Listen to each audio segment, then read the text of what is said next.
तब आप कंटेंट डालना शुरू करो अपने आंसर्स में, right. This is what you have to, क्योंकि टेररिज्म पूरी तरीके से तो इन्होंने इरेडिकेट कर नहीं पाई है, ठीक है। तो वो लिमिटेशन बताना पड़ेगा और लिमिटेशन के बाद आपको वे फॉरवर्ड बताना ही पड़ेगा या सॉल्यूशंस बताने ही पड़ेंगे कि क्या इंप्रूवमेंट हम इन बॉडीज में लाएं कि जिससे ये लोग टेररिज्म को अच्छे से काउंटर कर पाएं। तो कुछ सॉल्यूशंस या वे फॉरवर्ड आपको बताना पड़ेगा। अगेन लिमिटेशन हमको फंक्शन ऑफ डायरेक्टिव से मिल के आया था, ठीक है।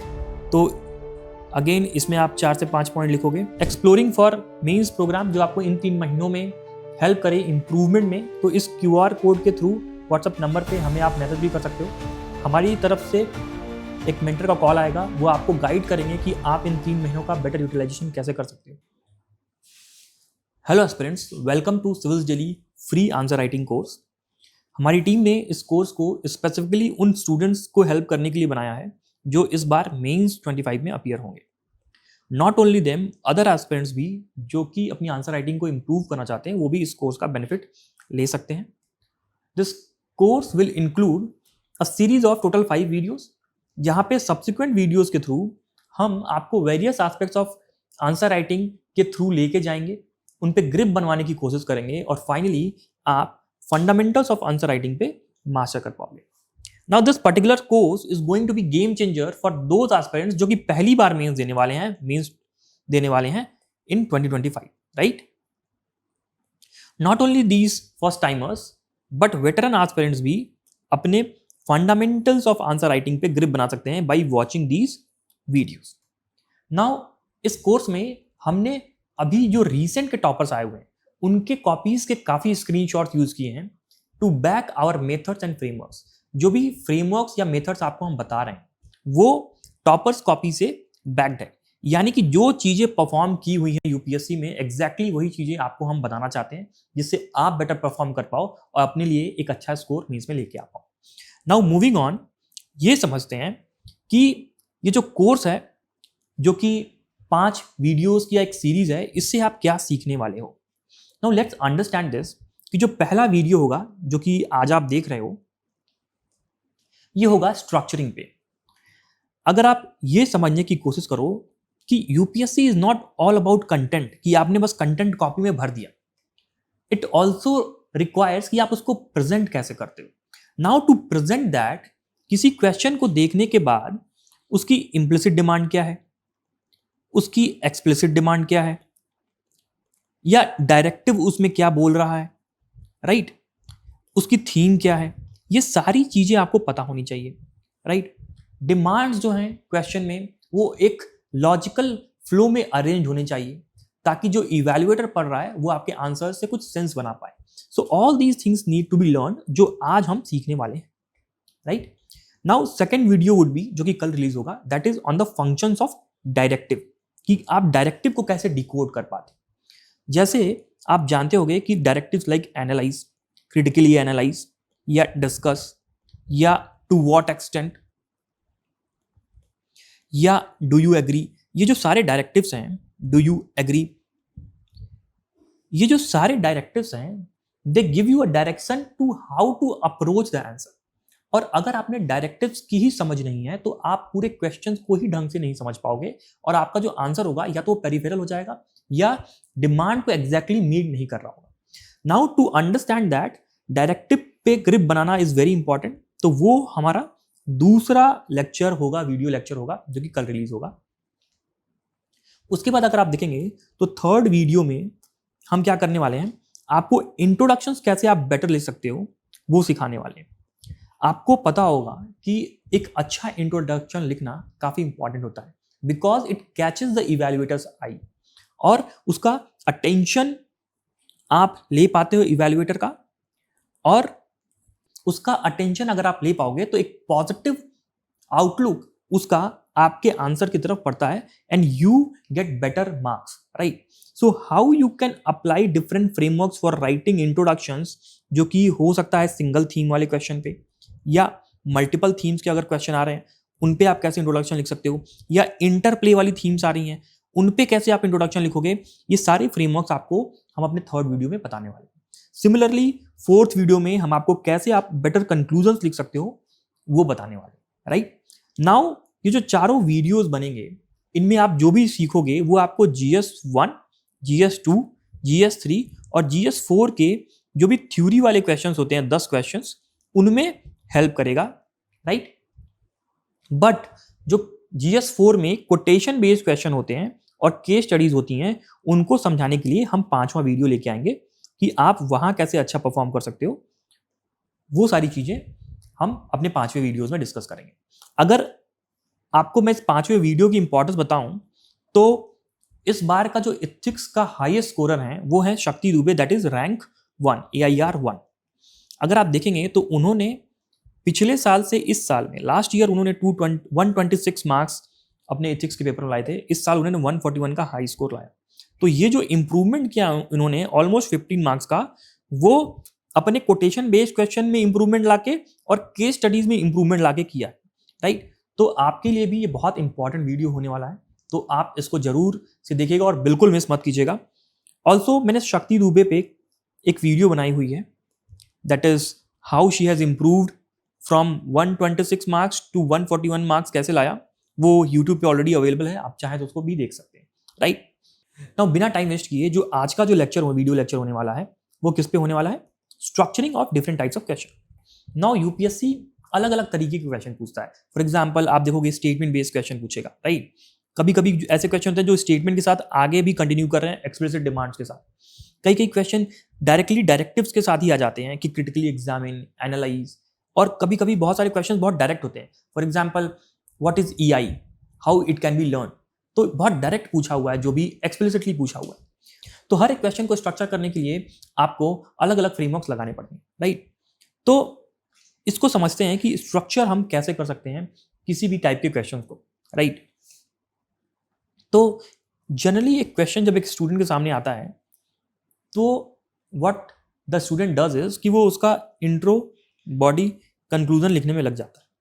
बट अगर आपको स्ट्रक्चरिंग आपने सीखी हुई है तो आपको ये समझ में आएगा कि हमारे लिए इंट्रो, बॉडी, कंक्लूजन पे आना 5वां स्टेप है। यानी कि अगर हमको ढंग से स्ट्रक्चरिंग करनी है तो उसके पहले के स्टेप्स भी हमें परफॉर्म करने पड़ेंगे, तब जाके हम इंट्रो, बॉडी, कंक्लूजन पे आएंगे, राइट। इनको समझते हैं कि सबसे पहले आपको अलग अलग तरीके के फ्रेमिंग्स ऑफ क्वेश्चंस को समझना पड़ेगा। जो यूपीएससी अपने क्वेश्चंस बनाता है उनमें अलग अलग फ्रेमिंग होती है, राइट। उनको कॉन्शियसली ऑब्जर्व करना पड़ेगा, राइट। मतलब क्या कि लेट्स से मैं अगर आपसे क्वेश्चन पूछूं कि Colosseum system is the victim of its own success, discuss, right. Now ये एक स्टेटमेंट बेस्ड क्वेश्चन है और बहुत सारे स्टूडेंट्स जो फर्स्ट टाइम में भी मेंस देने वाले हैं इस बार, वो इसकी स्ट्रक्चरिंग ढंग से नहीं कर पाएंगे, that is very sure, right. But वही अगर मैं क्वेश्चन पूछूं कि discuss the evolution of coalition system in India, what are the challenges posed by the collision system and suggest remedies that can be applied, अगर मैं इस तरीके का क्वेश्चन पूछूं तो most of the student will get the structure very right. Why? क्योंकि framing यहां पे डिफरेंट हो गई, राइट।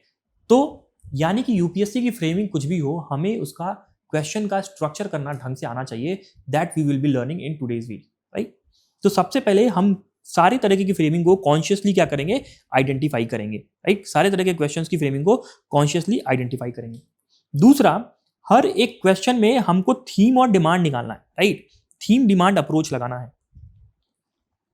थीम डिमांड अप्रोच निकालना है। अब ये क्या होता है मैं आगे आपको इस वीडियो में बताऊंगा।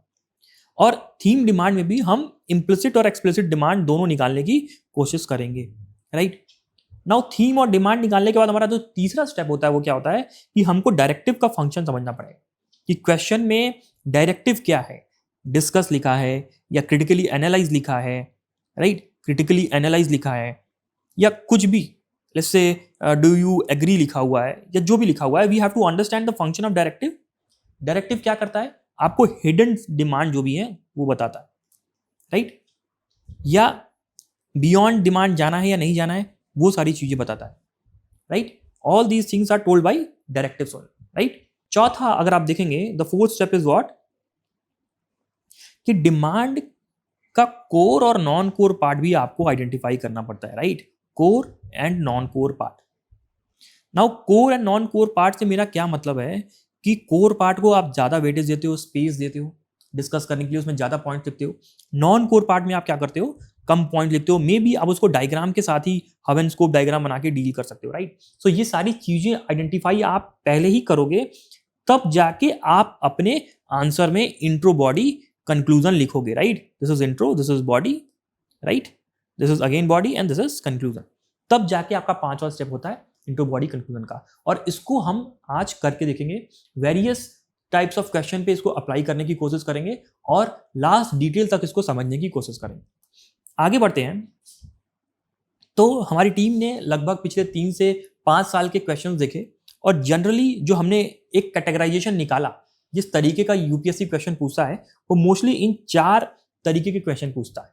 पहला स्टेटमेंट बेस्ड क्वेश्चन, जहां पे मोस्ट ऑफ द स्टूडेंट्स को परेशानी होती है, राइट।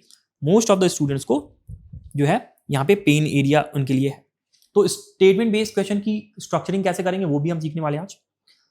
कई बार ऐसा होता है कि स्टेटमेंट के साथ क्वेश्चन आया बट उसके आगे भी कंटिन्यू कर रहा है, राइट, उसको भी हम आज सीखने वाले हैं। तीसरा, अगर आप देखोगे, questions come with the directives. वैसे तो सारे ही क्वेश्चन डायरेक्टिव्स के साथ आते हैं, बट फॉर द कैटेगराइजेशन इस पर्टिकुलर कैटेगरी में अगर आप देखोगे तो क्वेश्चन स्टेटमेंट के फॉर्म में नहीं होगा, यहां पे क्वेश्चन डायरेक्टिव्स के साथ आएगा। वो कैसा कैटेगरी होगा आप आगे चल के इस वीडियो में देख समझने वाले, राइट। चौथा जो है direct question with explicit demands, जो कि बहुत ईजी होता है, I think everyone can handle. इसके भी कुछ एग्जांपल्स हम देखेंगे और इसकी बेसिक लेवल ऑफ स्ट्रक्चरिंग कैसे हो सकती है उसको भी समझने की कोशिश करेंगे, राइट। तो this is the first step that we do, कि हम कॉन्शियसली आइडेंटिफाई करेंगे कि किस तरीके की फ्रेमिंग का क्वेश्चन है, राइट। अब फ्रेमिंग को आइडेंटिफाई करने के बाद हमारा क्या काम होता है, क्वेश्चन की थीम को निकालना, क्वेश्चन की डिमांड को निकालना। अब क्वेश्चन की थीम मतलब किस टॉपिक पे क्वेश्चन आया हुआ है, क्वेश्चन किस टॉपिक पे आया हुआ, और उस टॉपिक को हम कहाँ इंट्रोड्यूस करते हैं, इंट्रोडक्शन में इंट्रोड्यूस करते हैं। This is our rule, right.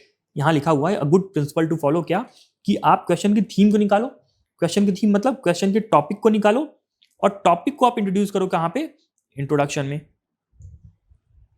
Right. Most of the students को ये दिक्कत आती है कि आंसर को स्टार्ट कैसे किया जाए। So better way to start is you identify the theme of the question, you identify the topic जिस पे क्वेश्चन बेस्ड है और उसको आप क्या करो, इंट्रोडक्शन में लिखने की कोशिश करो, राइट। कैसे लिखते हैं वो भी हम आगे सीखेंगे। दूसरा, क्वेश्चन की डिमांड को आइडेंटिफाई करो। नाउ डिमांड क्या होता है, क्वेश्चन के अंदर एनालिसिस एस्पेक्ट होता है जो क्वेश्चन आपसे जानना चाहता है, राइट।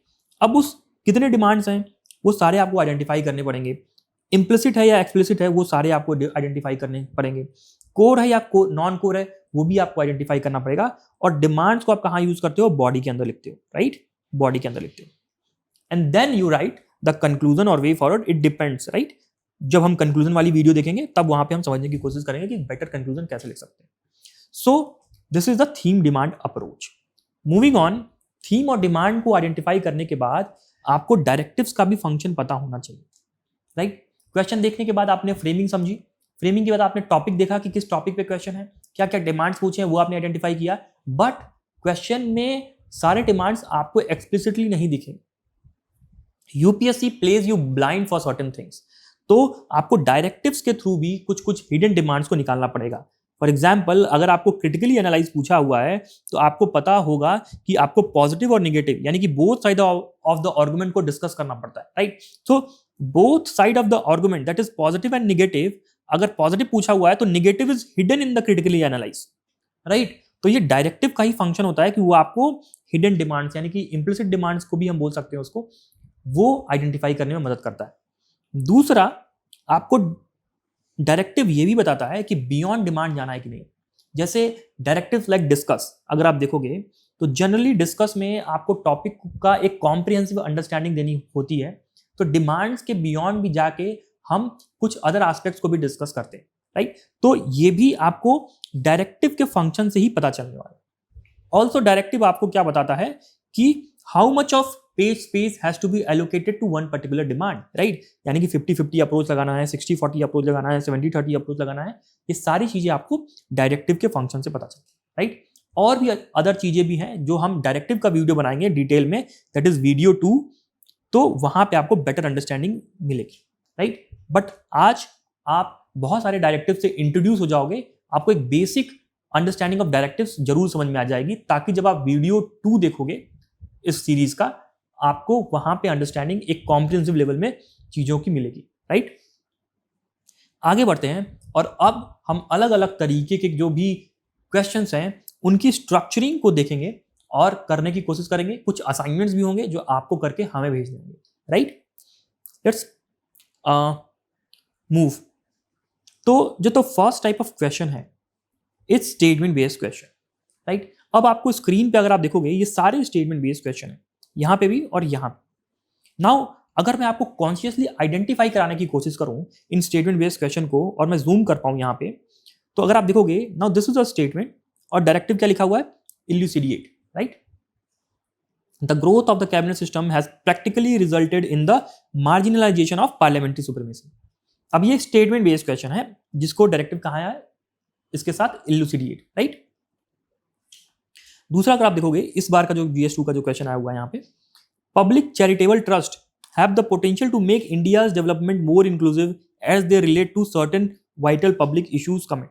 अब ये भी एक स्टेटमेंट है, अगर आप देख पा रहे हो तो ये भी एक स्टेटमेंट है और यहाँ पे कमेंट लिखा हुआ है। जनरली जो स्टूडेंट्स फर्स्ट टाइम मेंस दे रहे हैं उनके लिए स्टेटमेंट बेस्ड क्वेश्चन एक पेन एरिया होता है, राइट। उनके लिए ये पेन होता है और वो स्टेटमेंट बेस्ड क्वेश्चन में कोई ना कोई डिमांड छोड़ ही देते हैं, राइट, जिनसे उनसे मार्क्स कट जाते हैं।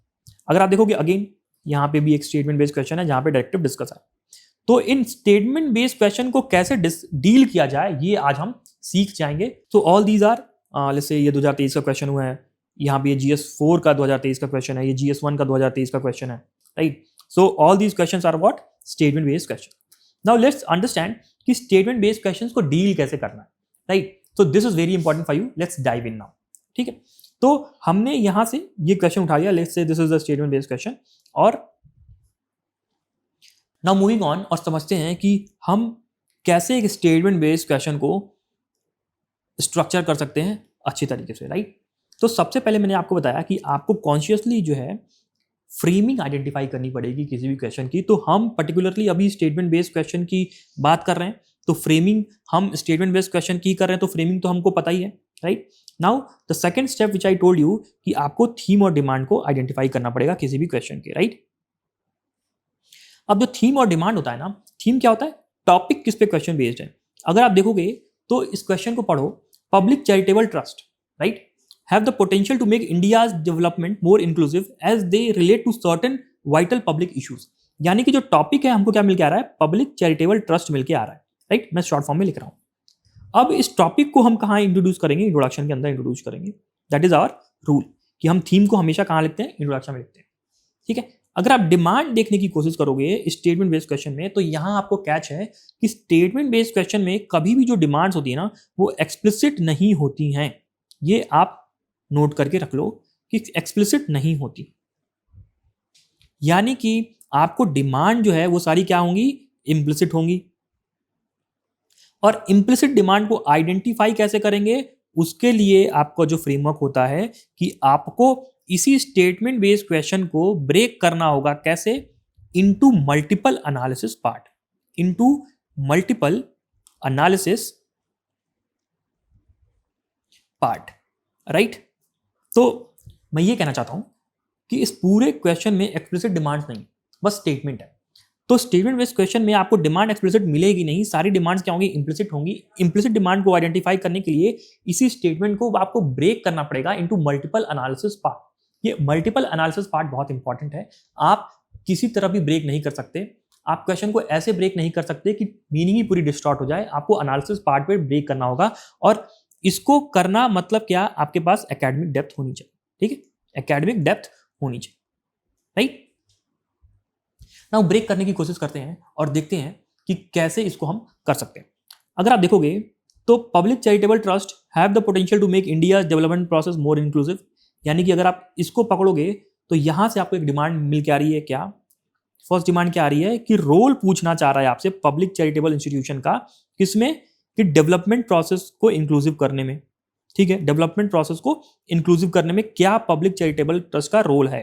तो यहां पे आप पॉइंटर्स जब लिखने की शुरू करोगे, मल्टीपल एग्जांपल्स के साथ अपने पॉइंटर्स को लिखोगे, 4-5 पॉइंट आप जो भी है लिख सकते हो। दूसरा अगर आप देखोगे तो अगर मैं ब्रेक करने की कोशिश करूं इस क्वेश्चन को, तो यहां पे अगर आप देखोगे as they relate to certain vital public issues, यानी कि there certain vital public issues that are there, ये भी डिमांड बन के आ रही है, vital public issues, right, this is the also demand कि there certain vital public issues, और पब्लिक चैरिटेबल ट्रस्ट इनको डील करता है to make the development process more inclusive, ठीक है। These are the two demand that we have identified, ठीक है। तो अगर आप देखोगे तो हमने डिमांड जो है कैसे आइडेंटिफाई की, क्वेश्चन को ब्रेक करके मल्टीपल एनालिसिस पार्ट में उस डिमांड को हमने आइडेंटिफाई करने की कोशिश की। So now we have got the two demands, अगर आप देख पा रहे हो यहाँ पे, तो demand 1 is this, demand 2 is this, ठीक है। बट ये डिमांड हमको मिल गई, अभी इनके अंदर हमने लॉजिकल फ्लो नहीं डाला, वो भी हम कैसे करेंगे उसको सीखने वाले हैं। Now this was the second step. Now the third step क्या होता है, understanding the function of directive, that is what comment लिखा हुआ है यहाँ पे। अब कमेंट का क्या मतलब होता है, वी अप्लाई 70-30 अप्रोच। 70-30 अप्रोच का मतलब क्या हुआ कि 70% तो हम डिमांड्स को एड्रेस करेंगे जो इसकी डिमांड्स हैं, 30% हम क्या करेंगे, बियॉन्ड द डिमांड जाएंगे। 30% जो क्या है, हम बियॉन्ड द डिमांड जा सकते हैं, ठीक है। 30% ऑफ द पेज स्पेस में हम बियॉन्ड डिमांड जाने की कोशिश करेंगे। तो बियॉन्ड द डिमांड हम क्या जा सकते हैं, क्या हम कुछ सोच सकते हैं इसके बारे में? तो अगर आप सोचने की कोशिश करोगे तो आपको पता चलेगा कि यहाँ पे रोल पूछा है पब्लिक चैरिटेबल ट्रस्ट का, यानी कि कुछ इश्यूज भी हो सकते हैं पब्लिक चैरिटेबल ट्रस्ट के साथ इंडिया में, तो आप कुछ इश्यूज भी हाईलाइट कर सकते हो to go beyond the demand, right. Issues आप क्या कर सकते हो, हाईलाइट कर सकते हो। तो हमें डायरेक्टिव से एक हिडन डिमांड यहाँ पे ये भी मिल गई, बियॉन्ड डिमांड भी हम जा रहे हैं, और हमको वेटेज भी पता चल गया कितना देना है हमको, 30% ऑफ द पेज स्पेस देना, राइट। तो हमको थीम मिल गई इंट्रोडक्शन में देने के लिए, हमको डिमांड्स मिल गई 1, 2, 3, और हमको क्या मिल गया, इनका क्या वेटेज होगा वो भी हमको डायरेक्टिव के फंक्शन से पता चल गया, राइट। अब इस क्वेश्चन का हम इंट्रोडक्शन बॉडी कंक्लूजन लिखने की कोशिश करेंगे, that is our 5th step. तो अगर मैं एक पेज ऐड करूं आपके लिए, और यहां पे अगर मेरे पास ये पेज नंबर 1 है और पेज नंबर 2 है, जैसा कि ये 10 नंबर का क्वेश्चन है, तो सबसे पहले मैं यहां पे इंट्रोडक्शन लिखने की कोशिश करूंगा इतने पेज स्पेस में, जिसमें मैं पब्लिक चैरिटेबल ट्रस्ट कि या तो मैं डेफिनेशन दूंगा, ठीक है, या तो मैं उसका ऑब्जेक्टिव दूंगा, प्लस कुछ एग्जाम्पल भी देख सकता हूं। For example, Tata trust is a public charitable trust, right. तो इंट्रोडक्शन में मैं क्या करने वाला हूं, डेफिनेशन, ऑब्जेक्टिव दे सकता हूं, या एग्जाम्पल, तीनों का कॉम्बिनेशन मिला के मैं एक इंट्रोडक्शन यहां पे लिखूंगा, राइट। दूसरा, अगर आप देखने की कोशिश करोगे तो हमारे पास डिमांड आ जाता है, हम बॉडी की तरफ मूव करेंगे। तो पहले हमको क्या बताना पड़ेगा, वाइटल पब्लिक इश्यूज। ऐसा नहीं है कि हम पहले इसका रोल बता देंगे फिर हम इश्यूज बताएंगे, फिर अगेन हम इश्यू बता रहे हैं। सबसे पहले हमको अपने क्वेश्चन में क्या बताना पड़ेगा, what are the vital public issues that are there, ठीक है, वाइटल पब्लिक इश्यूज। यानी कि अगर आप चाहें तो वाइटल पब्लिक इश्यूज को हब एंड स्कोप से भी आप इसमें कर सकते हैं, हब एंड स्कोप डायग्राम का यूज करके भी आप इसको प्रेजेंट कर सकते हैं। What are the vital public issues, अगर आप देखोगे तो there is poverty, right, there is unemployment, ठीक है, यहाँ पे इन्वायरमेंटल डैमेज भी हो रहा है, राइट, पुअर सोशल इंडिकेटर्स हैं। So these are the vital public issues that are there, right. मेरी हैंडराइटिंग में मत जाना, बट इसको समझने की कोशिश करो, राइट। अब उसमें क्या रोल प्ले करेगा, रोल क्या होगा पब्लिक चैरिटेबल ट्रस्ट का in making development process more inclusive. Now here I will be writing 4-5 points, right. तो ये तो मेरा डिमांड 1 हो गया, दिस इज माई डिमांड 1, जिसको मैंने डायग्राम से दे दिया क्योंकि इसमें एनालिसिस ज्यादा कुछ था नहीं, सिंपल मुझे वाइटल पब्लिक इश्यूज बताने थे, तो ज्यादा एनालिसिस था नहीं, इसलिए मैंने इसको हब एंड स्कोप का यूज किया डायग्राम का। दूसरा, role of public charitable trust बताने के लिए मैंने क्या किया, हेडिंग पॉइंटर फॉर्मेट यूज किया, क्योंकि ये this is the analysis aspect, यहाँ पे मुझे प्रॉपर पॉइंटर्स लिखने पड़ेंगे, प्रॉपर सब्सटेंशिएशन देना पड़ेगा, राइट। तो क्या रोल है पॉवर्टी रिडक्शन में, और मैं यहाँ पे एग्जांपल दूंगा कि कौन सा public charitable trust poverty reduction कर रहा है, राइट, जिससे डेवलपमेंट हमारा इंक्लूसिव हो रहा है। तो इसी तरह मेरे 5 पॉइंट्स होंगे डायमेंशन और एग्जाम्पल्स के साथ। उसके बाद नेक्स्ट जो मैं बियॉन्ड डिमांड जाने की कोशिश करूंगा, मैं ये बताऊंगा कि क्या इश्यूज हो सकता है किसके साथ, पब्लिक चैरिटेबल ट्रस्ट के साथ। इश्यूज वाइटल पब्लिक इश्यूज नहीं, ये वाले डिमांड वाले इश्यूज नहीं, ये पब्लिक चैरिटेबल ट्रस्ट के क्या इश्यूज हो सकते हैं। फॉर एग्जांपल, हो सकता है कि मिस यूज ऑफ फंड्स हो रहा हो वहां पे, या पुअर गवर्नेंस स्ट्रक्चर हो, जो भी हो, right, the certain point that I can write, और उसके बाद मैं अपने कंक्लूजन को लिख सकता हूँ। अब कंक्लूजन भी मैं एक सजेस्टिव टोन दे सकता हूँ to address these issues, right, suggestive tone दे सकता हूँ to address the above issues जो मैंने यहाँ पे डिस्कस किए। So before writing the answer, intro body conclusion पे आने से पहले भी मेरे पास 4 स्टेप थे, और आंसर लिखने से पहले ये पूरा स्ट्रक्चर मेरे दिमाग में within 30 second to 1 minute में आ जाना चाहिए। और this has to be done within 30 second to 1 minute, right. तो अगर आप ये कर पा रहे हो ना, तब आपके सारे के सारे 20 क्वेश्चन में एक कंसिस्टेंसी दिखेगी और आप एबव एवरेज नंबर उस पर्टिकुलर सब्जेक्ट में परफॉर्म लेके आ पाओगे, राइट।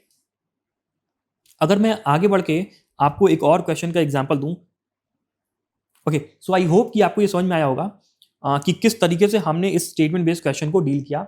आगे बढ़ के मैं आपको एक और एग्जांपल देने की कोशिश करता हूं कि how we can go about this particular code based question, right. तो हमारा स्टेप 1 क्या था? अगर हम स्टेप 1 की बात करें तो सबसे पहले आपको कॉन्शियसली आइडेंटिफाई करना है क्या किस टाइप का क्वेश्चन है ये। तो हम अभी इस समय सारे के सारे क्वेश्चन कौन से ले रहे हैं? Statement based. तो वो मुझे दिख गया कि probability is essential for effective system of governance and socio economic development discuss, ठीक है। तो ये स्टेटमेंट है और यहाँ पे डायरेक्टिव क्या है? डिस्कस। तो हमने कॉन्शियसली आइडेंटिफाई कर लिया। स्टेप 2 क्या मैंने बताया आपको कि आपको किसी भी क्वेश्चन को देखने के बाद स्टेप 2 जो फॉलो करना है वो थीम और डिमांड निकालना है। क्वेश्चन आप पढ़ोगे तो आपको पता चलेगा कि क्वेश्चन प्रोबेबिलिटी पे पूछा गया है, राइट, प्रोबेबिलिटी पे क्वेश्चन है। अगर आप क्वेश्चन की डिमांड को देखने की कोशिश करोगे तो अगर मैं इसको इरेज कर पाऊं आपके लिए, राइट, अगर मैं यहाँ पे इसको इरेज कर पाऊं और मैं ये मैजिक पेन लूं, तो क्या पूछ रहा है? प्रोबेबिलिटी कैसे जो है एसेंशियल है सिस्टम ऑफ गवर्नेंस के लिए और प्रोबेबिलिटी कैसे इंपॉर्टेंट है सोशियो इकोनॉमिक डेवलपमेंट के लिए। यानी कि यहाँ पे मुझे एक्सप्लिसिट डिमांड नहीं मिल रही, बट मुझे इसी स्टेटमेंट को क्या करना पड़ रहा है? ब्रेक करके 2 डिफरेंट पार्ट्स में डिवाइड करना पड़ रहा है, 2 डिफरेंट पार्ट्स में डिवाइड करना पड़ रहा है, राइट। अगर आप यहां देख पाओ तो मेरे लिए जो यहां पे डिमांड होगी वो क्या होगी? अगर मैं पेन चेंज करूं तो फर्स्ट डिमांड क्या होगी? Probability essential for what? System of governance. मैं फटाफट लिख दे रहा हूं, don't mind my spellings, right. दूसरा, प्रोबेबिलिटी कैसे एसेंशियल है सोशियो इकोनॉमिक डेवलपमेंट के लिए, सोशियो इकोनॉमिक डेवलपमेंट के लिए। तो ये जो दोनों डिमांड्स मुझे मिली हैं, ये जो दोनों डिमांड्स मुझे मिली हैं वो एक्सप्लिसिट नहीं थी, वो इम्प्लिसिट थी, और मुझे इन क्वेश्चन को मल्टीपल एनालिसिस पार्ट में ब्रेक करने के बाद ये 2 डिमांड मिली, ठीक है। उसके बाद आप देखोगे डायरेक्टिव डिस्कस। अब डिस्कस डायरेक्टिव रिक्वायर्ड 70-30 अप्रोच, जहां पे आप इन दोनों डिमांड्स को 70% ऑफ द पेज स्पेस में डिस्कस करोगे, बट 30% में क्या करोगे? कुछ बियॉन्ड डिमांड जाने की भी कोशिश करोगे, राइट। तो अब हम बियॉन्ड डिमांड क्या जा सकते हैं? हमारे पास 2 डिमांड यहाँ पे क्वेश्चन की ऑलरेडी हैं, हम बियॉन्ड डिमांड क्या जा सकते हैं? अगर आप देखोगे तो अगर आपको बियॉन्ड डिमांड जाना है तो third thing that you can do is what, कि आप चैलेंजेस टू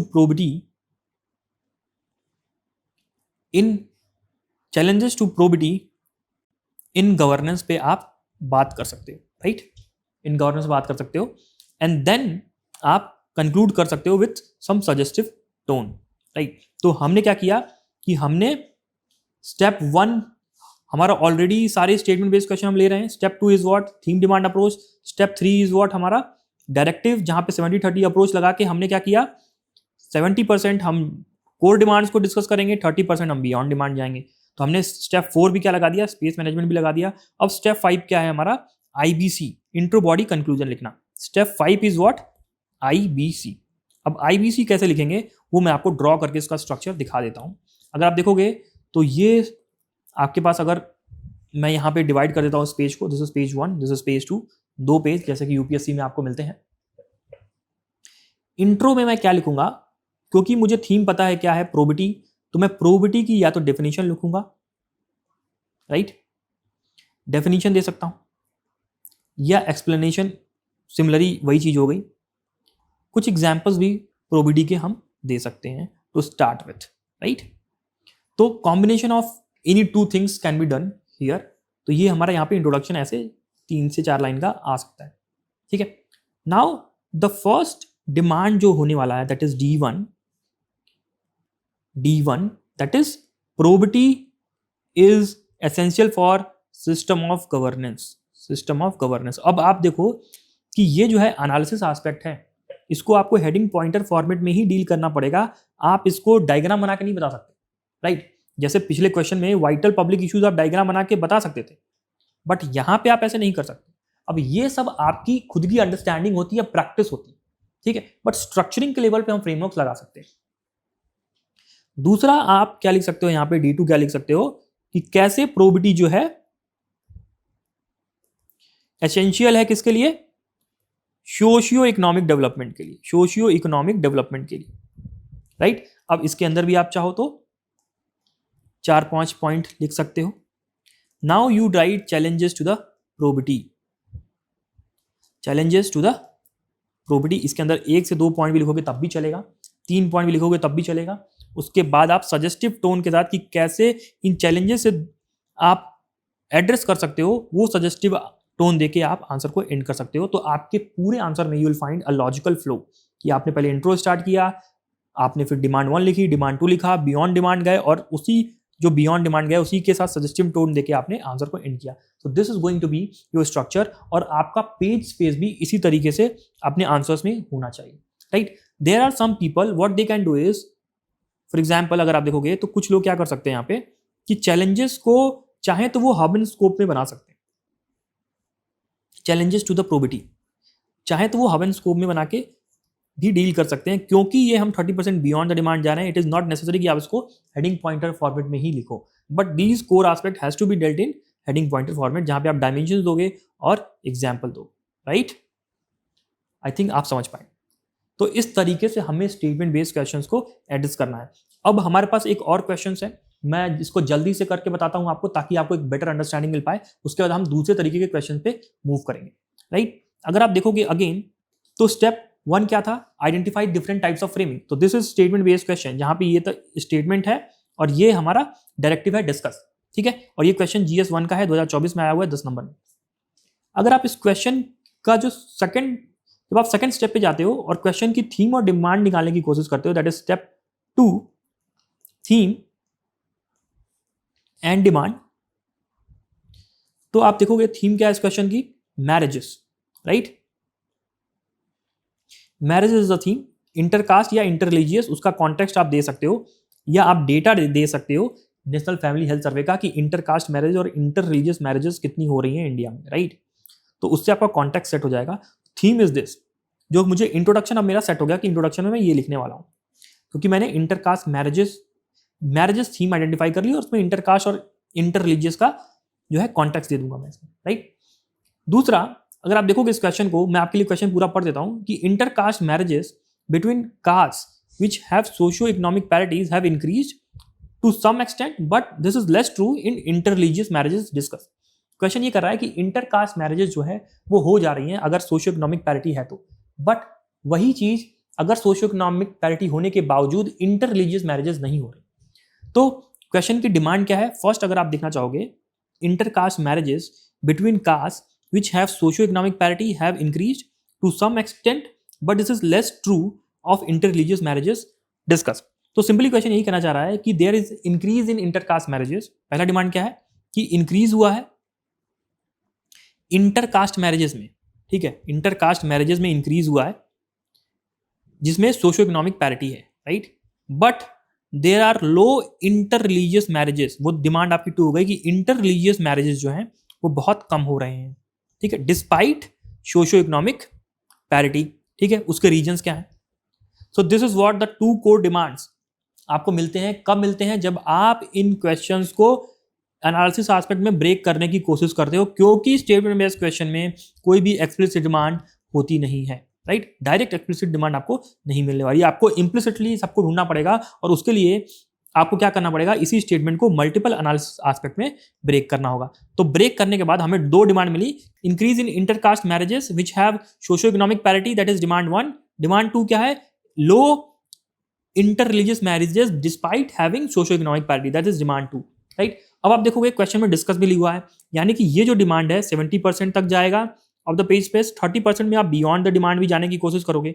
तो आप यहाँ पे क्या बता सकते हो बियॉन्ड डिमांड जाके, that is benefit of inter religious marriages, right. अगर आपको पता होगा तो नेशनल फैमिली हेल्थ सर्वे के अकॉर्डिंग इंटर रिलीजियस मैरिजेस बस 2.1% ही होती है टोटल मैरिजेस की, ठीक है। तो इंटर रिलीजियस मैरिजेस से क्या बेनिफिट हो सकता है वो आप बता सकते हो बियॉन्ड डिमांड जाके, एंड देन आप समरी से अपने आंसर को कंक्लूड कर सकते हो, राइट। तो अगर मैं आपके लिए इसका स्ट्रक्चर ड्रॉ करने की कोशिश करूं तो लेट्स सी कि अगेन 10 नंबर का क्वेश्चन है तो 2 पेज होंगे। Let me change the pen first. 2 pages होंगे, that is page 1 page 2। Topic हमारा क्या था, थीम हमारा जो है वो है मैरिजेस, वो भी इंटरकास्ट और इंटर रिलीजियस, राइट। मैरिजेस वो भी क्या, इंटरकास्ट एंड इंटर रिलीजियस। तो मैं क्या करूंगा, इन दोनों का कॉन्टेक्स्ट देने के लिए नेशनल फैमिली हेल्थ सर्वे का डेटा यूज कर लूंगा, राइट। तो मेरा इंट्रोडक्शन कॉन्टेक्चुअल इंट्रोडक्शन हो जाएगा। Moving on to body part. Body में सबसे पहला मैं डिमांड 1 लिखूंगा जो मैंने यहाँ पे फिगर आउट किया था, दैट इज डिमांड 1 कि आप बताओगे रीजन कि क्यों इंक्रीज हुआ है इंटरकास्ट मैरिजेस में which have socio economic parity. उसके लिए आप 3 4 5 पॉइंट लिखोगे, राइट। डिमांड 2 क्या लिखोगे आप, why there is a low inter religious marriages, reason for low inter religious marriages despite having socio economic parity, socio economic parity, ठीक है, ये आप लिखोगे। इसमें आप 4 5 पॉइंट लिख सकते हो। उसके बाद क्या बेनिफिट होगा अगर आप इंटर रिलीजियस मैरिजेस इंडिया में करवा पाओ तो, ठीक है। तो फॉर एग्जांपल कम्युनिटी इंगेजमेंट बढ़ जाएगा, ठीक है, सॉलिडारिटी बढ़ जाएगी, राइट, कम्युनल जो एस्पेक्ट है वो कम हो जाएगा, और देन आप समरी के साथ यहाँ पे कंक्लूड कर सकते हो, राइट। तो हर एक एनालिसिस पार्ट को आप डायमेंशन, आर्गुमेंट, एग्जाम्पल फॉर्मेट में एड्रेस करोगे इस तरीके से, और पूरे जो क्वेश्चन का जो स्ट्रक्चर होगा, जो आईबीसी होगा, वो इंट्रो में आपका ये होगा, बॉडी में आपका ये होगा, बियॉन्ड डिमांड आप डायग्राम से जा सकते हो, और कंक्लूजन में आपका ये होगा, right. This is going to be the structure. तो ये जो स्ट्रक्चर है मेरे दिमाग में 30 सेकेंड से लेके 1 मिनट के अंदर आ जाना चाहिए आफ्टर रीडिंग द क्वेश्चन। आप क्वेश्चन को मल्टीपल टाइम्स पढ़ो, ट्राई करो कि आप क्वेश्चन का जो आईबीसी है, that is the 5th step, intro body conclusion जो है 5वां स्टेप है, उसके पहले के सारे स्टेप्स कंप्लीट करो और अपने आंसर को इस तरीके से स्ट्रक्चर कर पाओ, और तब आप कंटेंट डालना शुरू करो अपने answers, right. This is what you have. Moving on, अब हम ये समझते हैं कि स्टेटमेंट बेस्ड क्वेश्चन जो हमने अभी ऊपर देखा, उसके लिए क्या लर्निंग हमने ली उसको समझने की कोशिश करते हैं, उसको टेबल फॉर्म में डालने की कोशिश करते हैं। कि सबसे पहले हमको थीम आइडेंटिफाई करनी होगी। थीम क्या होगा, जो भी टॉपिक, और वो कहाँ जाएगा, इंट्रो में जाएगा। दूसरा जो डिमांड होता है जो कि बॉडी पार्ट में जाता है, वो आपको यहाँ पे एक्सप्लिसिट नहीं मिलता। आपको डिमांड जो है उसी को स्टेटमेंट को मल्टीपल एनालिसिस पार्ट में ब्रेक करने के बाद ही मिलेगा, और वो ब्रेक कैसे आप करोगे वो आपकी एकेडमिक डेप्थ पे भी डिपेंड करता है, ठीक है। एकेडमिक डेप्थ पे भी डिपेंड करता है। लॉट ऑफ डिस्कशंस अगर आप ले सको, हमारे स्मैश मेंस प्रोग्राम को इनरोल कर सको, वहाँ पे हम काफ़ी सारे क्वेश्चंस डिस्कस करते हैं, अपने हर एक पेपर को डिस्कस करते हैं, और हर एक पेपर में लगभग सारे क्वेश्चंस को डिस्कस करने की कोशिश करते हैं, और through that discussions also you get a lot of idea कि किस तरीके से ब्रेक हो सकता है, कौन सा पार्ट जो है जिसको डायग्राम से हम ले सकते हैं, कौन से पार्ट को एनालिसिस एस्पेक्ट ही है जिसको हमको हेडिंग पॉइंटर्स लेना है। तो all these things that you get to understand from there, right. उसके बाद आप डायरेक्टिव का रोल समझ के डिमांड निकालते हो, and then you conclude the answer. अब कंक्लूजन कैसे होता है ज़्यादा बेटर, वो हम कंक्लूजन वाली वीडियो में जरूर देखने वाले हैं, ठीक है। आगे बढ़ते हैं। अब हम दूसरे टाइप ऑफ जो फ्रेमिंग है क्वेश्चन की, उसको समझते हैं। Now we have arrive at the second type.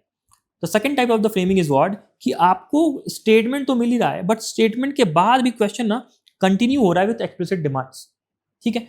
अगर आपको मैं दिखा पाऊँ इसका, तो अगर आप देखोगे तो जो पहला क्वेश्चन है यहाँ पे, the right to privacy is intrinsic to life and personal liberty and is inherently protected under article 21 of the constitution. आप देखोगे ये पूरा स्टेटमेंट ही है, राइट। अब स्टेटमेंट के बाद हो सकता है यहाँ पे कमेंट लिख के भी क्वेश्चन बनाया जा सकता था, या डिस्कस लिख के भी क्वेश्चन बनाया जा सकता था, बट यूपीएससी वहां रुका नहीं। यूपीएससी इसके बाद भी आगे बढ़ रहा है, बोल रहा है एक्सप्लेन और in this reference discuss the laws relating to DNA testing of a child in the womb to establish its paternity, ठीक है। अब ये क्वेश्चन आपका जीएस 2 में आया, 2024 में आया हुआ 15 मार्च में, ठीक है। तो अगर आप इसकी फ्रेमिंग को देखो तो एक स्टेटमेंट है और दूसरा क्या है, एक्सप्लिसिट डिमांड के साथ क्वेश्चन आगे कंटिन्यू भी कर रहा है। सिमिलरली अगर आपको मैं दिखा पाऊं यहाँ पे, e governance is not just the routine application of digital technology in the service delivery process. It is as much about multifarious interaction for ensuring transparency and accountability. तो उसके बाद फिर ये स्टेटमेंट रहा, उसके बाद फिर ये कंटिन्यू कर रहा है कि in this context evaluate the role of interactive service model of e governance. Again ये क्वेश्चन 2024 में 15 मार्क में आया हुआ है. तो सिमिलरली आप इस पूरे जो है स्क्रीन पे देख पाएंगे कि ये जो टाइप ऑफ क्वेश्चंस जो हैं 2022 में भी ऐसे पूछे गए हैं, 24 में भी, सिमिलरली 23 में भी अलग अलग पेपर्स में इस तरीके के क्वेश्चंस आ रहे हैं. तो इन तरीके के क्वेश्चंस की स्ट्रक्चरिंग कैसे होगी उसको भी आज हम सीख लेंगे. सो लेट्स मूव और उसमें से एक क्वेश्चन उठाते हैं और देखते हैं कि कैसे इसको हम स्ट्रक्चर कर सकते हैं. Right. So this is the second type. मैं पेन को चेंज कर लेता हूँ. तो अगेन अपने पुराने वाले फ्रेमवर्क्स हम अप्लाई करने की कोशिश करते हैं. The first step is what, कि आपको पता होना चाहिए कि फ्रेमिंग क्या है. कॉन्शियसली आपको पता होना चाहिए कि फ्रेमिंग क्या है. तो फ्रेमिंग आपको पता चल गई क्या, कि ये स्टेटमेंट तो है ही, प्लस स्टेटमेंट के बाद ये कंटिन्यू भी कर रहा है किसके साथ, एक्सप्लिसिट डिमांड्स के साथ. राइट. एक्सप्लिसिट डिमांड्स के साथ कंटिन्यू कर रहा है. तो इस तरीके के क्वेश्चन से आपको पहले ही आइडेंटिफाई कर लेना. पहले हमने स्टेटमेंट बेस्ड वाले देखे, दूसरा हमने ये देखा. तो first step is was just identifying. You should have at least understanding of framings of the question. Right. Step 2 is what, कि आप थीम और डिमांड निकाल पाओ. थीम और डिमांड निकाल पाओ. अब थीम और डिमांड निकालना इन तरीके के क्वेश्चंस में थोड़ा ट्रिकी होता है. इसको हम ढंग से समझने वाले हैं. So let me erase the whole thing और इसकी थीम और डिमांड निकालने की कोशिश करते हैं. राइट. तो अगर आप देखोगे तो जो क्वेश्चन की जो थीम है ना, बहुत सिंपल आपको पता चल पा रहा होगा, ई गवर्नेंस. ई गवर्नेंस से पूरा का पूरा क्वेश्चन बेस्ड है. अगर आप क्वेश्चन को पढ़ना चाहो तो ई गवर्नेंस जो है is not just about the routine application of digital technology in the service delivery process. It is much about multifarious interaction for ensuring transparency and accountability. ठीक है. In this context evaluate the role of interactive service model of e governance. यानी कि क्या, यहाँ तो आपको एक statement के अंदर आपको एक ई गवर्नेंस मिला, दूसरा इसका मॉडल मिल रहा है. यानी कि क्या, आपका जो थीम होगा ना वो e governance cross interactive service model होगा. Interactive service model of e governance. Model of e governance. ठीक है. एक बार मैं इरेज करके इसकी स्पेलिंग बेटर कर देता हूं. एक्चुअली आईपैड उतना फ्रेंडली नहीं है लिखने के लिए. ठीक है. Service model of e governance. Right. यानी कि मैंने थीम कहां से निकाली, जो मेरा स्टेटमेंट है वहां से मैंने क्या किया, थीम निकाला. राइट. और उसी स्टेटमेंट से मुझे इम्प्लिसिट डिमांड भी मिलेंगे, इम्प्लिसिट डिमांड्स भी मिलेंगे, जिसको मैं आईडी से लिख रहा हूं, इम्प्लिसिट डिमांड्स. ठीक है. उसके बाद जब क्वेश्चन एक्सप्लिसिट डायरेक्टिव्स के साथ कंटिन्यू करेगा, आफ्टर स्टेटमेंट जो है, आफ्टर स्टेटमेंट वाला पार्ट जो है क्वेश्चन का, after statement part, after statement part, वहां से आपको क्या मिलेगा, एक्सप्लिसिट डिमांड्स मिलेंगे, एक्सप्लिसिट डिमांड्स मिलेंगे. ठीक है.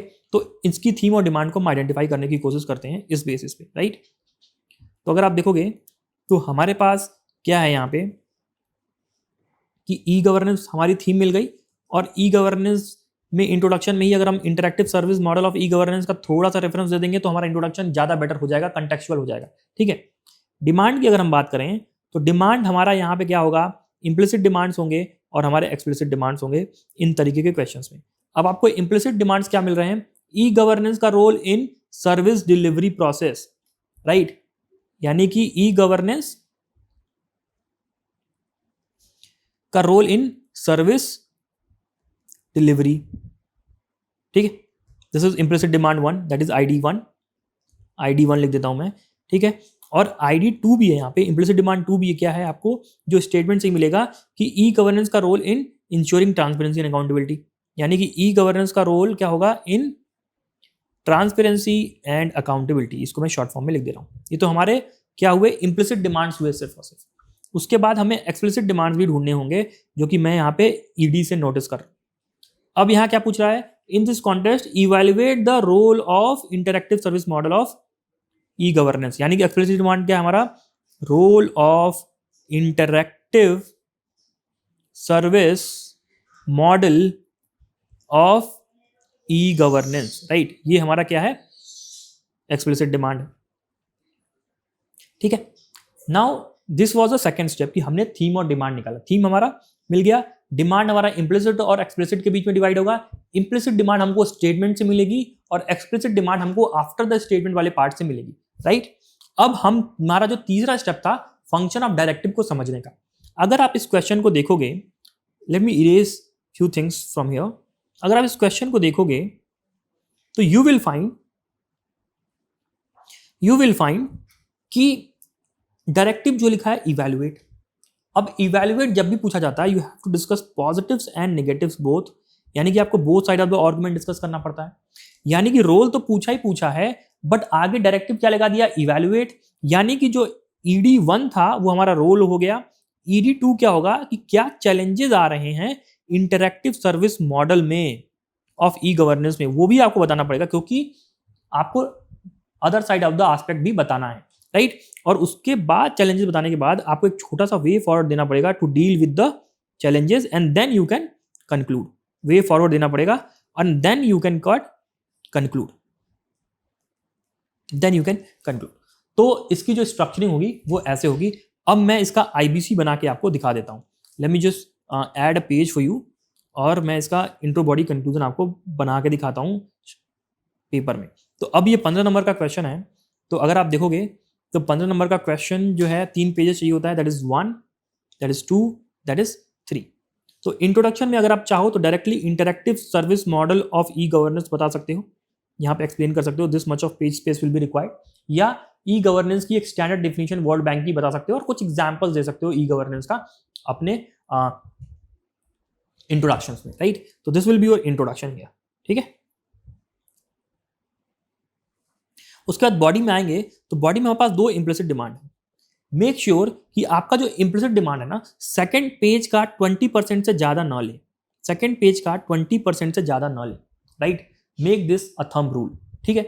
तो अगर आप देखोगे तो इम्प्लिसिट डिमांड क्या है, ई गवर्नेंस का रोल इन सर्विस डिलीवरी। तो आप बताओ यहाँ पे role of e governance in service delivery, role of e governance in service delivery, या आप इसको अगर शॉर्ट फॉर्म में लिखना चाहते हो तो ऐसे लिखो ई गवर्नेंस और कॉलम बना के इन सर्विस डिलीवरी ऐसे लिख सकते हो, राइट, सर्विस डिलीवरी। अब उसके लिए आप चाहो तो 2-3 पॉइंट बता सकते हो, इससे ज़्यादा मत बनाना, मतलब you don't have to write 5 points here because ये इम्प्लिसिट डिमांड है, ठीक है। Again role of e governance किसमें, ट्रांसपेरेंसी में बता सकते हो, उसके लिए 1-2 पॉइंट बता सकते हो, 3 पॉइंट। उसके बाद again role of e governance in ensuring accountability, उसके लिए 2-3 पॉइंट्स यहाँ पे बता सकते हो। तो मेक श्योर कि आपका ये जो इम्प्लिसिट डिमांड है 1 और 2 वो 20% ऑफ द पेज स्पेस, यानी सेकंड पेज का 20% से ज्यादा आगे ना बढ़े, राइट। अब आप चाहो तो ट्रांसपेरेंसी एंड अकाउंटेबिलिटी को एक साथ भी एड्रेस कर सकते हो। You don't need to write here कि आप ट्रांसपेरेंसी और अकाउंटेबिलिटी को अलग अलग डिस्कस करो। ट्रांसपेरेंसी एंड अकाउंटेबिलिटी के लिए अलग अलग पॉइंट्स निकालना काफी मुश्किल हो जाएगा बहुत सारे एस्पिरेंट्स के लिए, तो आप चाहो तो इनको एक साथ भी डिस्कस कर सकते हो। तो इसमें आप चाहो तो 1, 2 एंड 3 आपका total 20% of the page space यहाँ तक यूज हो जाएगा। यहाँ पे मैंने पॉइंट्स बहुत ही चिपका के लिखे हैं, तो आप डायमेंशन और आर्गुमेंट दोगे तो it will tech space for you, right. तो यहाँ तक आपका वो यूज हो जाएगा। नाउ इसको लिखने के बाद जब आप एक्सप्लिसिट डिमांड्स पे आते हो तो एक्सप्लिसिट डिमांड क्या है आपका, role of interactive service model, right, of e governance. तो जब आप इसको लिखोगे तो you will be utilising here 5 points, क्योंकि ये आपका एक्सप्लिसिट डिमांड है। यहाँ पे आपको एनालिसिस ज्यादा करनी है, यहाँ नंबर ऑफ पॉइंट्स ज्यादा होना चाहिए। इम्प्लिसिट डिमांड में आप ज्यादा नंबर ऑफ पॉइंट्स नहीं दोगे, राइट। और इम्प्लिसिट डिमांड में सेकंड पेज के 20% से ज्यादा आप आगे नहीं बढ़ोगे, राइट। उसके बाद आप यहाँ पे दूसरी हेडिंग डालोगे, challenges to the interactive service model of e governance. तो उसके अंदर आप आराम से 4 से 5 पॉइंट लिखोगे। उसके बाद एक छोटा सा वे फॉरवर्ड का डायग्राम बनाओगे आप, ठीक है। यहाँ पे वे फॉरवर्ड आप बता सकते हो फटाफट, ठीक है। And then you can conclude with a summary, ठीक है। So this is going to be the structure for this particular answer, ठीक है। अब आप देखोगे तो ये मुझे विद इन 1 मिनट 30 सेकेंड से 1 मिनट के अंदर मेरे दिमाग में ये स्ट्रक्चर ड्रॉ हो जाना चाहिए। जो मैं आपको कॉपी पे ड्रॉ करके दिखा रहा हूँ वो आपको विद इन 30 सेकेंड आपके माइंड में ड्रॉ हो जाना चाहिए। आप सिंपली इंट्रो बॉडी कंक्लूजन पे जंप नहीं करोगे, उसके पहले वाले जो भी स्टेप्स हैं उनको भी फॉलो करोगे और इस तरीके के स्ट्रक्चर को ड्रॉ करो। आगे बढ़ते हैं और इस टाइप का एक और क्वेश्चन लेने की कोशिश करते हैं। अब स्क्रीन पे हमारे पास एक क्वेश्चन है। The question is terrorism has become a significant threat to the global peace and security. अब ये हमारा स्टेटमेंट हो गया, ठीक है। स्टेटमेंट के आगे फिर क्वेश्चन कंटिन्यू कर रहा है डायरेक्टिव के साथ, एक्सप्लिसिट डायरेक्टिव के साथ, कि evaluate the effectiveness of United Nations Security Council Counter-Terrorism Committee and its associated bodies in addressing and mitigating this threat at the international level। ठीक है, अभी हमारे पास क्वेश्चन है, फ्रेमिंग अगेन हमको पता चल गई कि एक स्टेटमेंट है, उसके बाद भी आगे क्वेश्चन कंटिन्यू कर रहा है। अगर क्वेश्चन फ्रेमिंग वाला चाहता, यूपीएससी अगर चाहता, तो terrorism has become a significant threat to the global peace and security discuss, ऐसे करके भी क्वेश्चन को फ्रेम कर सकता था, राइट। और उसके बाद भी आप इसको एड्रेस कर सकते थे, but deliberately it has been, statement के बाद आपको क्वेश्चन को आगे कंटिन्यू किया गया है, तो इसकी स्ट्रक्चरिंग अलग हो जाएगी, राइट। नाउ स्टेप 1 तो हमने आइडेंटिफाई कर लिया। स्टेप हमारे पास 2 क्या था? स्टेप 2 अगर आप देखोगे तो हमको थीम और डिमांड को आइडेंटिफाई करना है। थीम और डिमांड को आइडेंटिफाई करना है। अब थीम हमको कहां से मिलेगी? हमेशा स्टेटमेंट से मिलेगी और स्टेटमेंट के आफ्टर वाले से भी मिलेगी, जो आफ्टर द स्टेटमेंट पार्ट है उससे भी मिलेगी। तो थीम हमको यहाँ एक तो टेररिज्म मिल रही है, और जब स्टेटमेंट कंटिन्यू कर रहा है उसके बाद बढ़ रहा है तो यूनाइटेड नेशन सिक्योरिटी काउंसिल भी मुझे मिल रहा है, यानी कि terrorism cross UNSC is the theme, कि role of United Nation Security Council in dealing with the terrorism. अगर आप इस पर कॉन्टेक्चुअल इंट्रोडक्शन लिखते हो ना तो ज़्यादा बेटर इंट्रोडक्शन आपका होगा, and you will be awarded more marks, क्योंकि आपने इसको भी लिंक कर दिया और उसको भी लिंक कर दिया, राइट। तो हमेशा आप ये सोचना कि थीम इस तरीके के क्वेश्चन की जो निकलती है वो स्टेटमेंट से एक आएगी और दूसरा आफ्टर द स्टेटमेंट जो पार्ट होता है उससे मिलेगी, और दोनों का cross will be the theme here, right. Again demand वाले एस्पेक्ट पे हम आते हैं, तो यहाँ पे आपको इम्प्लिसिट डिमांड्स भी होंगे और एक्सप्लिसिट डिमांड्स भी होंगे ऐसे क्वेश्चंस में, राइट। इम्प्लिसिट डिमांड क्या होगा कि क्वेश्चन की जो स्टेटमेंट होगी वही आपको इम्प्लिसिट डिमांड देती है। फिर से अगर मैं आपके लिए लिख पाऊँ यहाँ पे, तो इम्प्लिसिट डिमांड जो होती है वो स्टेटमेंट से ही आती है, ठीक है। स्टेटमेंट से आपने थीम तो निकाला ही निकाला, एक इम्प्लिसिट डिमांड भी निकालोगे। अब इम्प्लिसिट डिमांड में भी एक हो सकता है या मल्टीपल भी हो सकता है। यहाँ पे पीछे वाले में मल्टीपल था, तो था यहाँ, राइट। यहाँ पे आपको एक ही मिलने वाला है। अगर आप देखोगे तो टेररिज्म का, how terrorism is threat to global peace and security, that is your implicit demand. तो इम्प्लिसिट डिमांड 1 आपका क्या है? Terrorism as a threat to global peace and security, global peace and security, ठीक है। let me erase this, global peace and security, ठीक है। तो ये हमारा स्टेटमेंट से मैंने इम्प्लिसिट डिमांड निकाल लिया। नाउ अगर आप देखोगे एक्सप्लिसिट डिमांड जो है वो क्या कह रहा है कि evaluate the effectiveness of United Nation Security council and its associated bodies in addressing and mitigating threat at international level। यानी कि ये क्या पूछ रहा है? Role of these United Nation and its associated bodies in mitigating terrorism पूछ रहा है, ठीक है। रोल पूछ रहा है, दैट इज एक्सप्लिसिट डिमांड 1, ठीक है। और क्योंकि क्या पूछा? इवैल्यूएट द इफेक्टिवनेस, मतलब क्या कि कितना ये टेररिज्म को कंट्रोल कर पाए और क्या चैलेंजेस रह गए, अभी भी क्या लिमिटेशन है वो भी बताना पड़ेगा। तो आपको डायरेक्टिव का फंक्शन समझना पड़ेगा, that is your step 4। Step 4 is what? Understanding the function of directive. Step 4 जब हम लगाएंगे तो हमें पता चलेगा कि इवैल्यूएट द इफेक्टिवनेस पूछा है, यानी कि जो हिडन डिमांड्स हैं वो क्या है? ED2 जो आपको मिल जाएगा वो क्या मिलेगा कि आपको लिमिटेशन बनाना पड़ेगा, क्योंकि टेररिज्म पूरी तरीके से तो इन्होंने इरेडिकेट कर नहीं पाई है, ठीक है। तो वो लिमिटेशन बताना पड़ेगा, और लिमिटेशन के बाद आपको वे फॉरवर्ड बताना ही पड़ेगा या सॉल्यूशंस बताने ही पड़ेंगे कि क्या इंप्रूवमेंट हम इन बॉडीज में लाएं कि जिससे ये लोग टेररिज्म को अच्छे से काउंटर कर पाएं। तो कुछ सॉल्यूशंस या वे फॉरवर्ड आपको बताना पड़ेगा, तब जाके उसके बाद आप कंक्लूड कर सकते हो विद समरी, राइट। तो this is going to be the overall structure for this. तो मैं इसका IBC आपके लिए ड्रॉ करने की कोशिश करता हूं इन द नेक्स्ट पेज, ताकि आपको एक क्लियर आइडिया मिल पाए, ठीक है। तो ये 15 मार्क का क्वेश्चन है, तो अगेन इसको 3 पेज लगेंगे, ठीक है। तो सबसे पहले इंट्रोडक्शन में terrorism cross United Nation Security council, मेरी जो थीम है उसको एड्रेस करने की कोशिश करूंगा। एक ऐसा इंट्रोडक्शन ढूंढूंगा जहां से terrorism cross United Nation Security Council वाला एस्पेक्ट दोनों यहां पे कवर हो पाए। तो that requires a contextual introduction, ठीक है, ओके। दूसरा, मेरी जो डिमांड है implicit demand ID1, that is terrorism as a threat to peace and security, peace and security. अब आप इसके लिए क्या यूज कर सकते हो, 4 से 5 पॉइंट लिख सकते हो। क्यों यहाँ पे 4 से 5 पॉइंट लिख सकते हो, क्योंकि यहाँ पे मल्टीपल इम्प्लिसिट डिमांड्स नहीं है। लास्ट क्वेश्चन में मल्टीपल इम्प्लिसिट डिमांड्स थे, तो ओवरऑल आप 5-6 पॉइंट्स उनके लिए लिखने वाले थे, बट यहाँ पे सिंगल इम्प्लिसिट डिमांड है and you have to take at least 1 page. Maximum आप कहाँ तक ले सकते हो, 20% ऑफ दिस स्पेस, बट इस पर्टिकुलर पेज के अंदर आपको इसको एटलीस्ट इतना स्पेस तो देना ही पड़ेगा, राइट।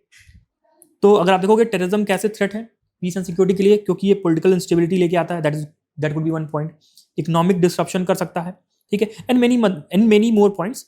अभी पॉइंट डिस्कस करना is not the scope of the class, सिर्फ स्ट्रक्चरिंग हम सीखेंगे, राइट।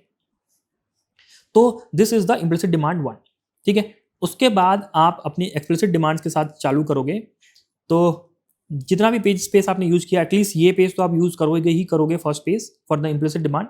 दूसरा आप चालू करोगे कैसे, role of United Nation Security Council and other associated bodies in mitigating terrorism. तो उन्होंने क्या क्या इनिशिएटिव्स लाए, कैसे कैसे किया, वो सारी चीज़ें आप 4 से 5 पॉइंट में लिखोगे, या आप चाहो तो एक्स्ट्रा पॉइंट भी लिख सकते हो, because this is the explicit demand, ठीक है। उसके बाद आप लिमिटेशन बताओगे इनकी। अगेन लिमिटेशन हमको फंक्शन ऑफ डायरेक्टिव से मिल के आया था, ठीक है। तो अगेन इसमें आप 4 से 5 पॉइंट लिखोगे। उसके बाद एक वे फॉर्वर्ड बनाओगे कि कैसे इन बॉडीज़ में हम क्या इंप्रूवमेंट लाएं ताकि ये टेररिज्म को मिटिगेट करने में ज़्यादा इफेक्टिव हो पाए, इनकी इफेक्टिवनेस बढ़ पाए, एंड देन आप समरी के साथ कंक्लूड करो। तो this is going to be structure for a 15 marker question, जो स्टेटमेंट के बाद भी कंटिन्यू करता है। और ये जो पूरा स्ट्रक्चर मैंने बना के दिखाया है आपको, ये आपको within 30 second to 1 minute आपके दिमाग में आ जाना चाहिए। अगर ये आ पा रहा है तब आप बेटर पोजीशन पे हो, अगर नहीं आ पा रहा है तो आप काफ़ी प्रैक्टिस करो, ये डेफिनेटली आपको आ जाएगा, राइट। अगेन एक और क्वेश्चन है, बट ये क्वेश्चन आपके लिए क्या है, असाइनमेंट है। ये पीपीटी आपको मिल जाएगी वीडियो के नीचे, और आप इसको इसका स्ट्रक्चर बना के हमें भेज सकते हो। QR कोड आपको हम देंगे वीडियो के लास्ट में, उस QR कोड के थ्रू आप इसका स्ट्रक्चर बना के हमें, रैंक 200 है इस बार का, जो हमारे स्मैश मेंस का स्टूडेंट था। ऑल्सो अगर आप देखोगे मुकुंद सिंह चहर 9 जो रैंक 191 लेके आया है इस बार का, they also have applied similar approach. अगर आप देखोगे, अपलोड कर देंगे, आप इसको देख लेना, you will also find the similar approach use by him, right. Moving on, तो हम इससे लर्निंग जो हम ले पाए वो कैसे ले पाए कि हमको स्टेटमेंट बेस्ड क्वेश्चन जो आगे कंटिन्यू करता है उसकी जो थीम निकालनी होगी वो कैसे निकालेंगे, स्टेटमेंट से निकालेंगे और आफ्टर स्टेटमेंट से निकालेंगे, ठीक है। और दोनों का जो क्रॉस होगा दैट इज थीम, राइट। तो यहां पे मैंने वो लिख दिया हुआ है। जो डिमांड होगा वो कैसे निकालेंगे, इंप्लिसिट डिमांड हम कहां से निकालेंगे, स्टेटमेंट से निकालेंगे, और एक्सप्लिसिट डिमांड हम कहां से निकालेंगे, next part of the question निकालेंगे, और डायरेक्टिव का जो रोल है उसके थ्रू निकाल के लेके आएंगे।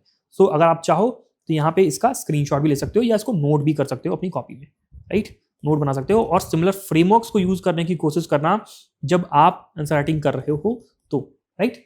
Moving on to the third type of the question, right. Total 4 type है और हम तीसरे टाइप तक आ चुके हैं।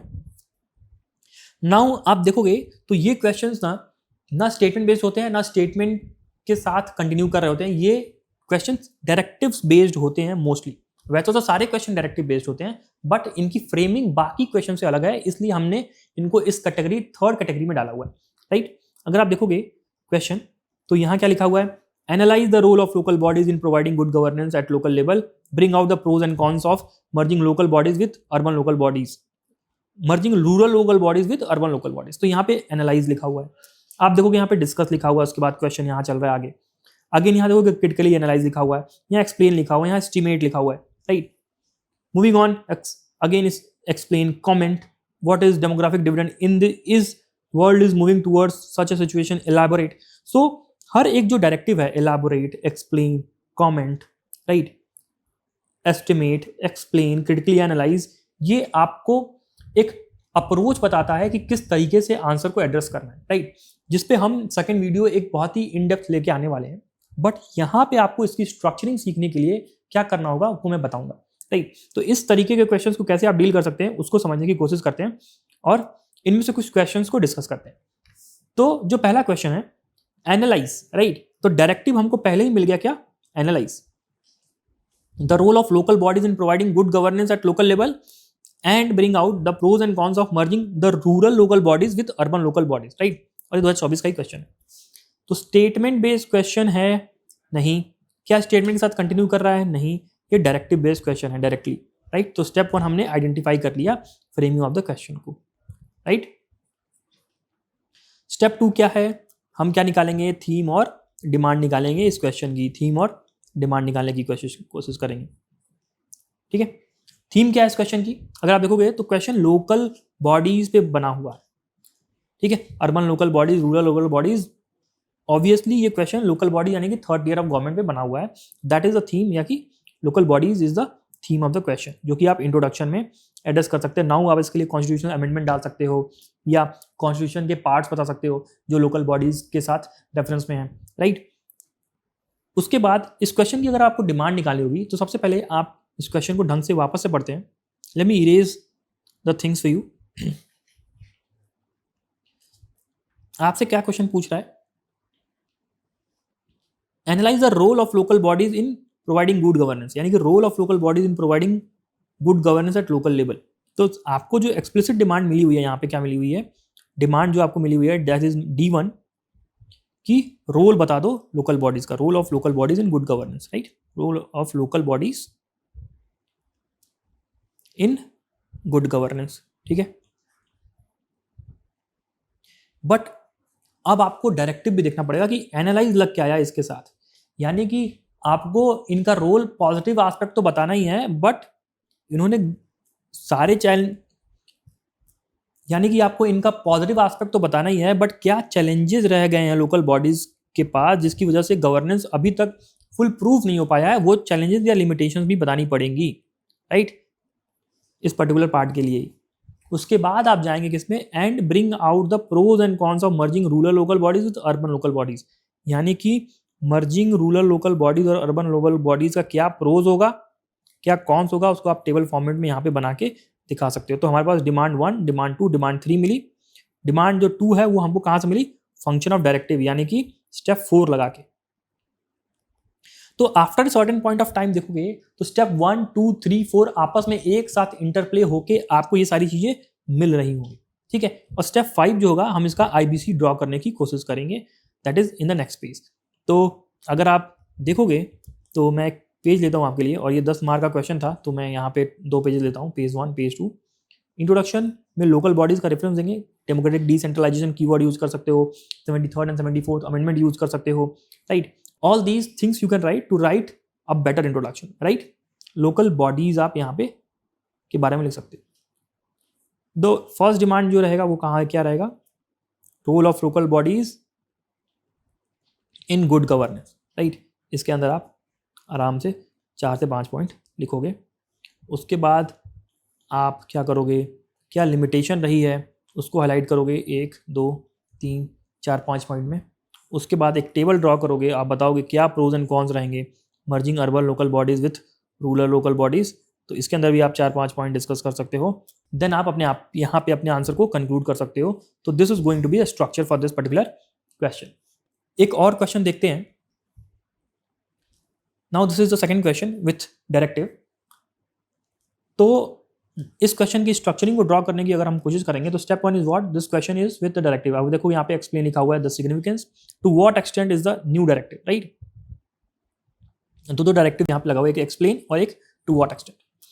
नाउ हमने इस क्वेश्चन को आइडेंटिफाई कर लिया, दैट वाज द स्टेप 1 कि क्वेश्चन विद डायरेक्टिव चाहिए। स्टेप 2 हमारा क्या है, थीम और डिमांड निकालना, इसका थीम और डिमांड निकालना, राइट। तो अगर आप क्वेश्चन को ढंग से पढ़ोगे वापस, let me read the question for you. Explain the significance of 101st constitutional amendment act, to what extent does it reflect the accommodative spirit of federalism, right. यानी कि इस क्वेश्चन की जो थीम है वो है 101st कॉन्स्टिट्यूशनल अमेंडमेंट एक्ट, यानी कि जो अमेंडमेंट उस समय आया था दैट इज GST वाला, वो यहाँ की थीम है। तो इसके रेफरेंस आप यहाँ पे इंट्रोडक्शन में दोगे, ठीक है। डिमांड क्या है, पहला एक्सप्लेन करना है, that is more factual aspect कि इसके क्या क्या सिग्निफिकेंस है वो आप इसको बताते जाओ, दैट इज डिमांड 1, D1। अगर आप डिमांड 2 देखोगे वो क्या है, to what extent does it reflect the accommodative spirit of federalism. तो डिमांड आप 2 देखोगे तो आपको पता चलेगा कि how this constitutional amendment act, that is 101 constitutional amendment act is reflecting the accommodative spirit of federalism, right? Accommodative spirit of federalism, right? But question यहाँ पे डायरेक्टिव के साथ भी है, that is your fourth step, कि to what extent का मतलब क्या होता है कि let's say if you have to cover a journey of 100 kilometers और आपने अभी तक 70% कवर कर लिया है, तो इफ आई आस्क यू कि to what extent have you covered your journey, तो आप बोलोगे 70% कर लिया, 30% इज स्टिल रिमेनिंग, यानी कि आपको ये 30% स्टिल रिमेनिंग भी दिखाना पड़ेगा, राइट? तो आपको ये भी बताना पड़ेगा कि ये जो कॉन्स्टिट्यूशनल अमेंडमेंट है कुछ चैलेंजेस भी लेके आ रहा है, किसको? एकोमोडेटिव स्पिरिट ऑफ फेडरलिज्म के लिए कुछ चैलेंजेस भी लेके आ रहा है, वो भी आपको इसको एड्रेस करके बताना पड़ेगा, राइट? नाउ जब भी आपको ऐसा डायरेक्टिव मिले टू व्हाट एक्सटेंट, आपको हमेशा 60-40 अप्रोच लगाना है।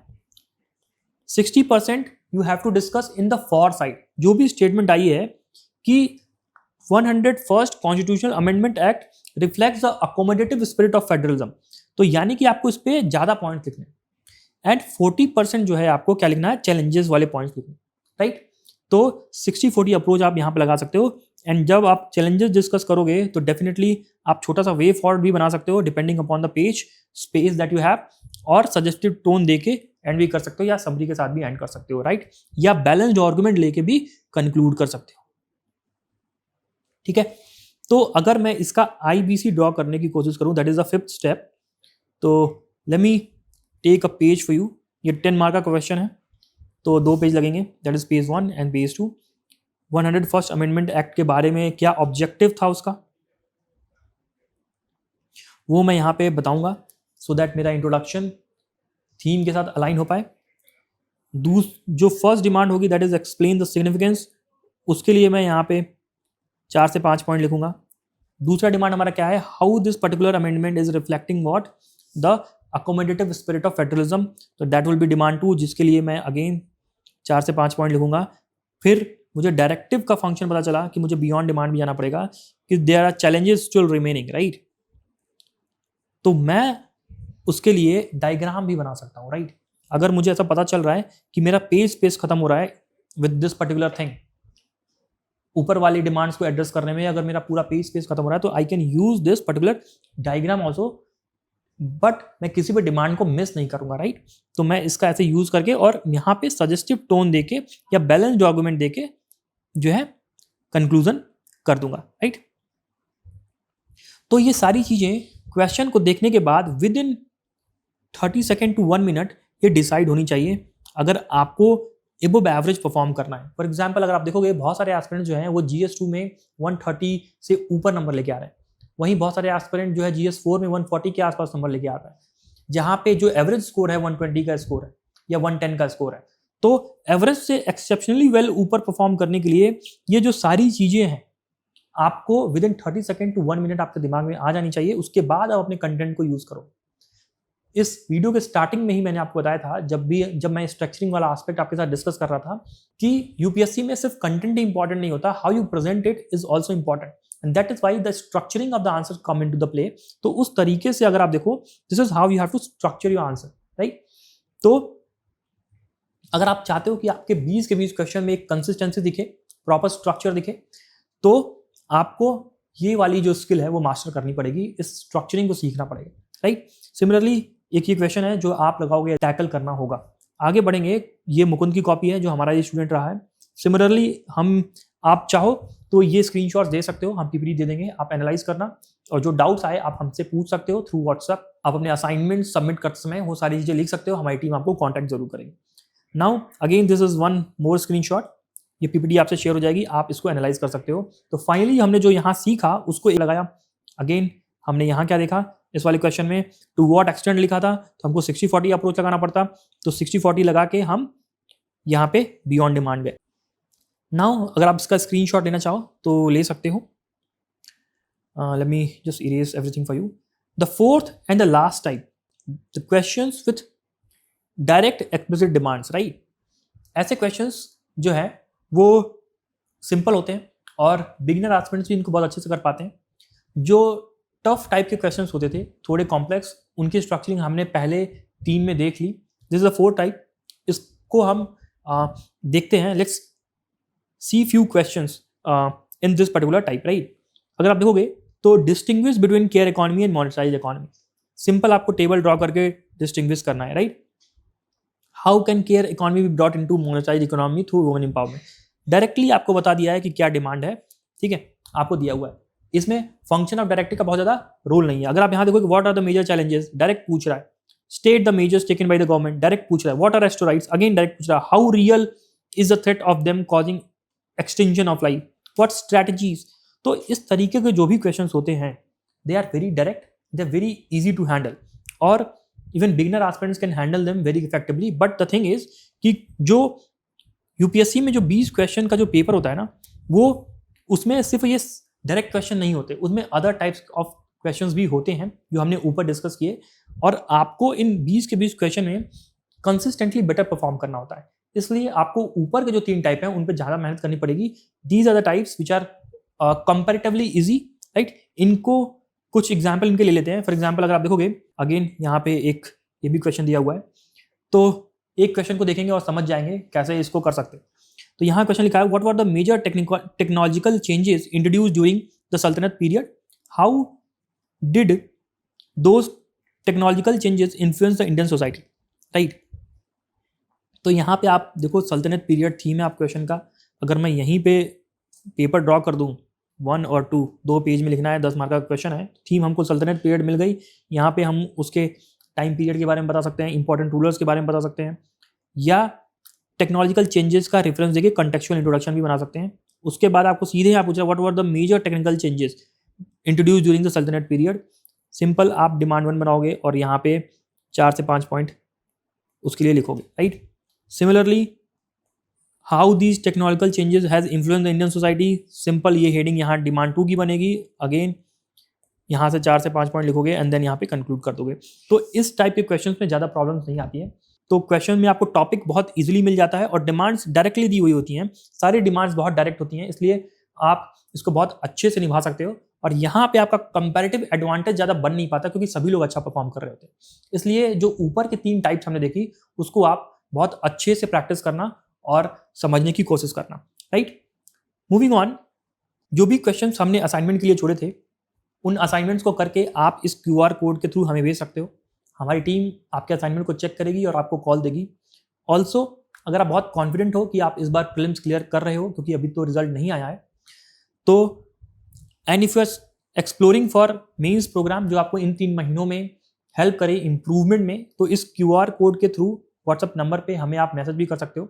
हमारी तरफ से एक मेंटर का कॉल आएगा, वो आपको गाइड करेंगे कि आप इन 3 महीनों का बेटर यूटिलाइजेशन कैसे कर सकते हो, राइट।